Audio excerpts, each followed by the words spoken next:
My name is Father Mark. I'm the pastor here at St. Francis, and it's really my great delight that we are having this series of faith and politics here. David Price was our last speaker in August. I'm very delighted that we have Father Cleet Kiley here from the Archdiocese of Chicago, who's presently the part of the Faith and Politics Institute, the president of that. And I'm very happy that we'll be having Marie Dennis come in November, and I hope that you will come back for that as well. This is so important as a part of our Catholic Church to really inform ourselves and inform our consciences as we go into the voting booth, to be able to take our faith and to be able to enter into the political arena. I look forward to the dialogue that we're about to have with Father Cleet. At this time, I'd like to invite Joseph Waliniak, who's the advocacy coordinator for the Franciscan Coalition for Justice and Peace of the Catholic Community of St. Francis, to lead us in prayer. Joseph.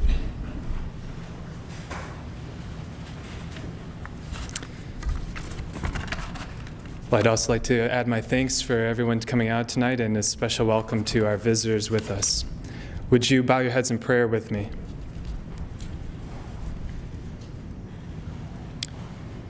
A prayer of St. Thomas Aquinas.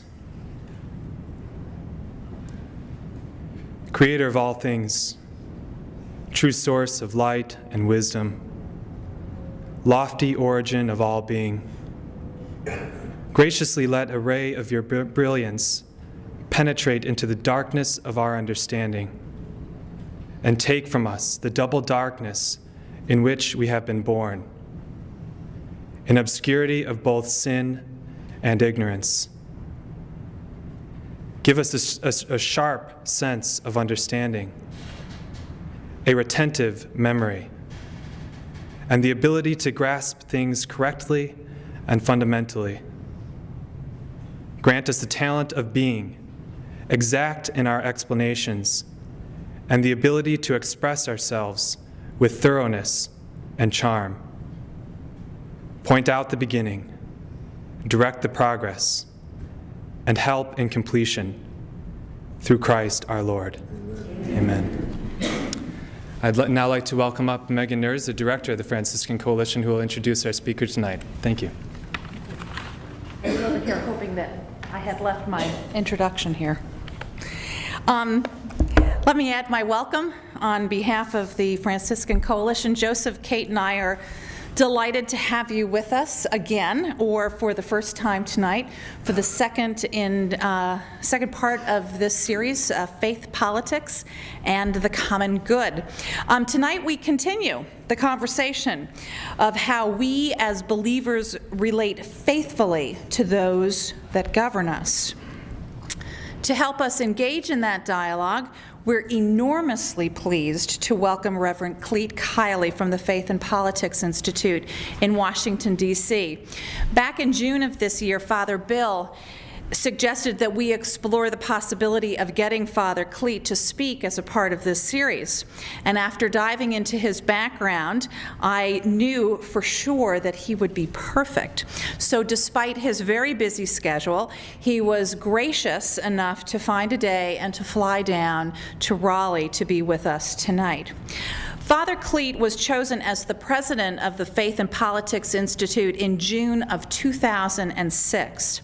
He brings a bold and innovative vision to this interfaith organization that strives to encourage elected officials to embrace the common good over political gain, and to provide bridge-building opportunities for political leaders to experience the spiritual power of conscience, courage, and compassion. Prior to joining the Institute, Father Cleet was Executive Director, Secretariat for Priestly Life and Ministry for the United States Conference of Catholic Bishops. And before joining the Conference of Bishops, Reverend Kiley was pastor of a 5,000 family congregation in Chicago and president of St. Joseph's College Seminary, now on the main campus of Loyola University. He currently serves on the board of directors for a number of organizations, including the Center for the Protection of Workers' Rights, the Paulist Reconciliation Initiative, and the National Interfaith Committee for Worker Justice. It is with great pleasure that we welcome Father Cleet Kiley.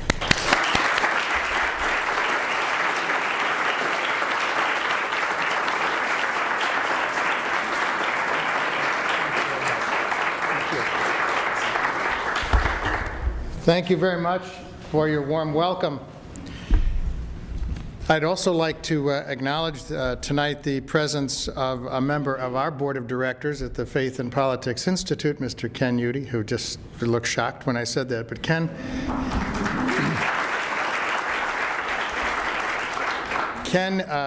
is a resident of Raleigh, and our founding president of the Faith and Politics Institute is also from North Carolina. So we have some pretty strong roots down this way. And so it was a real pleasure for me to be able to come down tonight. I noticed around the building today there are different posters about this particular lecture, and one of them caught my attention. It said, how many people want to see more religion and politics, less, that you saw that one. What was really striking was that real long red line. 80% said they would like less faith, religion in politics. Why is that? What's your thought on that? I know I'm supposed to give the lecture, but I'm going to ask a question first. Why is that? The basic premise of separation of church and state in most people's minds in this country. They don't want somebody telling them what to believe or what to do. Very strong individual distinction. Okay, so there's a separation of church and state issue? I think it's because religion, or the term religion, has been subverted, and people have been pushing political agendas under the auspices of a religious agenda when it really isn't that. Okay, so religion and politics, or faith and politics, got a little too close? You couldn't quite tell the difference? I don't know that people take the word religion the same way they would take the word faith. Okay, yeah, good point. Thank you. What do you think? Bumper sticker that says, God doesn't discriminate religion. Okay. I'll quote another bumper sticker a little bit later in my remarks. I think that statistic that you saw on that chart is startling. It's a little alarming, and it raises all these questions. Is there a separation of church and state question? Have religions and politics gotten a little too cozy, too connected? Or are there some other questions in the balance here that the way they intersect is a puzzle?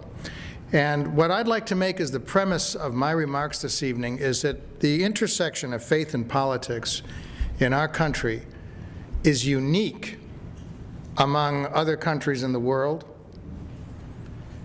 It is unique. It's one of the treasures of American civil life. But it is a very peculiar, very interesting, and a very exciting intersection. But I think we don't always understand how that intersection works. I think sometimes as members of faith traditions, and I know I'm speaking at St. Francis tonight, a Catholic community, I know there are others here who are from other faith traditions. When we speak from our faith community perspective, as we move into that intersection of faith and politics, how well do we understand what our faith traditions are telling us, how we make the approach into the intersection? On the other side of things, in American civil, American political life, there's a long history of how the American political body politic, maybe I'll put it that way, sees itself and faith intersecting. It's a very complex intersection, And tonight I'd like to offer 3 points in my remarks. I'd like to look, because this is a Catholic community, I'll probably emphasize this a little bit more. How does the Catholic Church, but also other religious traditions, understand themselves at this intersection? How does the American civil society see itself at the intersection of faith and politics? And then there are some very specific questions that I know are coming out of this faith community. Some were forwarded to me already. I know you have some other questions which we'll come to a little bit later. But I'd like to look at some of these specific questions that are prompted when we look at the interaction that takes place in this very busy intersection. And I say it's a busy intersection because lately it's kind of fascinating to me in the work that our institute is able to do in Washington. We've had a number of calls already from presidential campaigns seeking advice. How do we approach the faith communities? How do we go near the religious communities? We have seen in both houses of Congress that parties have developed what they call faith caucuses. And you see political leaders trying to figure out, if they're Republicans, how do you regroup the use of religious language or faith language? And if you're Democrats, where did it go? How do we recover it? We lost it somewhere along the way, you'll hear voices say. But in either case, you've got a lot of interest from political leaders in how they can maybe utilize, maybe take advantage of the faith communities in political campaigns. But at the same time, I think they are searching to understand what this intersection of faith and politics really looks like in America. In the Catholic tradition, so let me talk about the faith community perspective for a moment. In the Catholic tradition, being a responsible citizen has always been considered a virtue. In the statement of the U.S. Catholic Bishops' Faithful Citizenship, we're reminded that there are 7 key themes of Catholic social teaching, and I noticed on the table over here, your parish has a little brochure with those 7 teachings, a little quick reminder of what they are. The life and dignity of the human person, the call to family, community, and participation, rights and responsibilities, an option for the poor and the vulnerable, the dignity of work and rights of workers, solidarity, and caring for God's creation. They're all listed here in this brochure. So if you aren't too familiar with these, take one of those at the end of the program. It's the second of those themes that you find in Catholic social teaching, family, community, and participation, that really applies as we, as members of a faith community, move into this busy intersection. As a church, we affirm that every person has a right to participate in social, economic, and political life. And also, we say as a church that every person has a corresponding duty to work for the advancement of the common good. That's how we step into the busy intersection. You know, when you have a busy intersection downtown, you've got to be careful. You've got to look a lot of different ways before you step off the curb. And I think of this intersection as busy like that. I think faith leaders, members of faith communities, could get hit by a big, heavy bus if we're not careful stepping into the intersection. But on the other side, I think political leaders also have to be very careful as they step into the intersection, because the Hallelujah Express could be aiming right down the road too.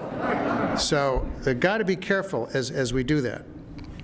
In that intersection, the church, and this would be true of every faith tradition, but certainly the Catholic Church would describe itself as it goes into that intersection more than anything as a teacher. It shares its social teaching. It highlights the moral dimensions of the issues. It engages in the public policy discussions. As policy is shaped, the church and its members attempt to ensure that the moral dimensions underneath the policy are identified, understood, and taken into account by political leaders. That's education. It's information. It's shaping conscience. A statement from the Vatican Congregation for the Doctrine of the Faith in 2002 still stands as a helpful guide. It said that the Church does not wish to exercise political power or eliminate the freedom of opinion of Catholics regarding contingent questions. It intends as its proper function to instruct and illuminate the consciences of the faithful, particularly those in political life, so that their actions may always serve the integral promotion of the human person and the common good. An important addition are these words from the bishops.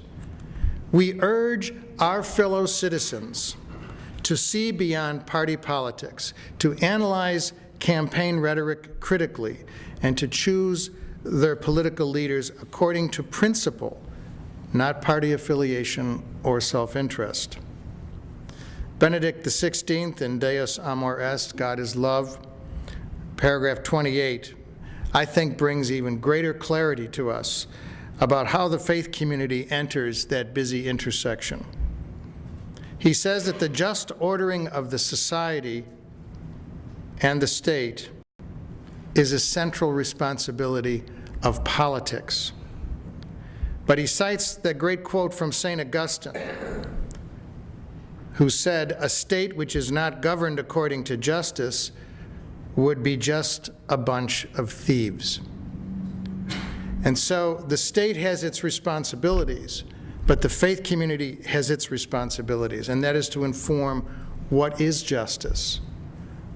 What does justice stand upon? Expediency or a deeper ethic? And that's where the faith communities come in. Pope Benedict goes on to say that what is fundamental to Christianity is the distinction between church and state. The church may not impose religion, but it guarantees religious freedom. And that's one of the unique things about political life in the United States.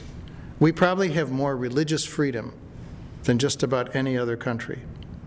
It's just extraordinary. The church, Benedict says, has a proper independence. He wants them to be distinct. The two spheres, he says, must be distinct, but they must always be interrelated. The state must develop rules of public life based upon justice, but justice by its very nature is rooted in ethics. And it would be the faith communities across the nation, a variety of faith communities, that would take the high ground of trying to help us understand what our ethical principles are. The church's role, the faith community's role, is to purify conscience so that justice is not based upon ethical distortion or blindness or political gain. The fundamental ethic named by the Congregation of the Doctrine of the Faith is what they called a consistent ethic of life. And while understanding that there is a hierarchy of values and that each issue requires its own analysis, the key message is not to pick and choose one's favorite issue at the expense of the consistent ethic. Now, this cuts for us many, many different ways, but this is where the Catholic Church would step in and its particular view, stepping into the intersection. There's a bumper sticker that I saw last week in Washington, and it read like this: separation of church and state is good for both. There's a certain amount of wisdom in that. But here's the challenge, and I think this goes back to what you observed. Some folks would like to see that there is no intersection of these two realities, faith and politics. Like they're not ever in the same room. For us, Pope Benedict would say that each is distinct, but they're always interrelated. And I will say that in our American civil tradition, they have always been interrelated. Pope Benedict adds this, and I think this is a very important affirmation for us Catholics to understand. He says that there is no intention of giving the church power over the state. when you step into that busy intersection, power is a key word, because that's like that manhole cover right in the very center of the intersection, and people are trying to get to it. But the church, the faith communities, do not try to exercise power over the state, but try to inform it. In a recent discussion at the annual convention of the American Baptist Church, similar sentiments were expressed by the leadership that the church needed to be distinct from politics and from political parties. It had its own view of life, and it did not want to be too closely identified with one political party or another. I think when you begin to go to different places now and you just watch the news and you start hearing faith leaders being interviewed or leaders of religious traditions, this is beginning to be a common theme. I think you'll find many faith leaders probably are part of that 80%, saying we need to be a little bit less connected in politics. I don't think they mean unrelated, but less in that mode of trying to exercise too much power or to be a little bit too cozy, to be allied a little bit too strongly, and perhaps even identified with political leaders, specific political leaders, or specific political parties. How does American civil society see itself at the intersection of faith and politics? In 1835, Alexis de Tocqueville wrote his marvelous book, Democracy in America. And I brought a copy here, just in case you haven't seen it. The section in here on the intersections of faith and religion and politics is fabulous. This is what's really amazing to me. He wrote that book 172 years ago. And what he wrote in there is as true today as it was when he wrote it. De Tocqueville writes, "On my arrival in the United States, it was the religious atmosphere which first struck me. And people still coming into this country today will say that it is, the minute you get off the plane, you are kind of aware that this is a very religious country. Lots of people go to church. Lots of people go to synagogue. Lots of people go to mosque. Lots of people have all kinds of spiritual paths that they take, but it is very important in American life. In America, religion governs not only behavior," writes de Tocqueville, "but it extends its influence to people's minds." He adds this, that while the law allows the American people to do everything, here's the intersection, religion prevents their imagining everything, and in some ways teaches them, even forbids them from daring to do everything. So here you have politics, the political life, the state providing freedom, and the faith communities saying we need to be responsible about that freedom. And maybe we shouldn't even exercise it in some situations. That's the kind of dialogue that de Tocqueville identified 172 years ago, and that's how America seems to work best with faith and politics in the middle of the intersection. For de Tocqueville, clearly there is a definite intersection between faith and politics in American civil life. But his observations go further, and he identifies that faith, religion, and I know these can be distinct pieces, but Tocqueville says that they can come into this intersection in one of two ways. They can do it directly, or they can do it indirectly. Regarding the direct approach, that is, a church or religion trying to exercise power within the state, de Tocqueville suggests it is a very slippery slope, and one that in America has generally been avoided by clergy as well as by political leaders. In the American context, de Tocqueville says that when a religion seeks to base its empire only upon the desires for immortality which torments every human heart equally, it can aspire to universality. But when it happens to combine with a government, it has to adopt maxims which apply only to certain things. Therefore, by allying itself to a political power, religion increases its authority over some, but loses the hope of reigning over all. He goes on. He says, when religion aims to depend upon the principles of this world, it becomes almost as vulnerable as all other powers. Linked to fleeting powers, it follows their fortune and often collapses. Religion, by uniting with different political powers, can form only burdensome alliances. This is the direct approach. This is where separation of church and state gets fuzzy, and where church is trying to influence, more than influence, it is trying to exercise control, or it is in an alliance with political leadership. It is a losing proposition in America. In America, he wrote, religion has opted generally for the indirect approach. He says that religion is possibly less powerful than it has been at certain other times, but in the American context, its influence is far more lasting when it takes this indirect approach. He describes further how religion seems really to work in American political life, and I'd put it this way. Religion has retained the greatest real power over people's souls, and nothing shows better how useful and natural religion is. American clergy, said de Tocqueville, proclaim their support for civil liberties. This was unheard of in Europe at his time. It's just unheard of. But he saw this unique kind of American experiment going on. They are distinct but interrelated. And the one exercises its influence indirectly and very subtly at times.